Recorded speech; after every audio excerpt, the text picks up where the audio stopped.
आपण पाहत आहात RK न्यूज, बातमी तुमची, आवाज आमचा।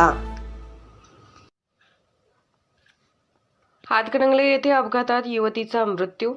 हातकणंगले पेठ वडगाव रस्त्यावर जीपने मोपेडला धडक दिल्याने झालेल्या अपघातात महाविद्यालयीन युवती शीतल महेश माळे वय 19 जागीच ठार झाले, तर सानिया संतोष भोसले वय 19 दोघे राहणार कुंभोज गंभीर जखमी झाल्या।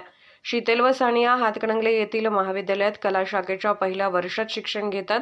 सकाळी मोपेडवरून MH09 GL 6148 महाविद्यालयाकडे जात असताना हातकणंगले येथील कला संगम प्रिंटिंग प्रेस समोर हातकणंगलेकडून वडगावच्या दिशेने जनरेटर घेऊन दत्ता चंदुरे हा जीप MH09 AB 3899 वेगाने घेऊन जात होता।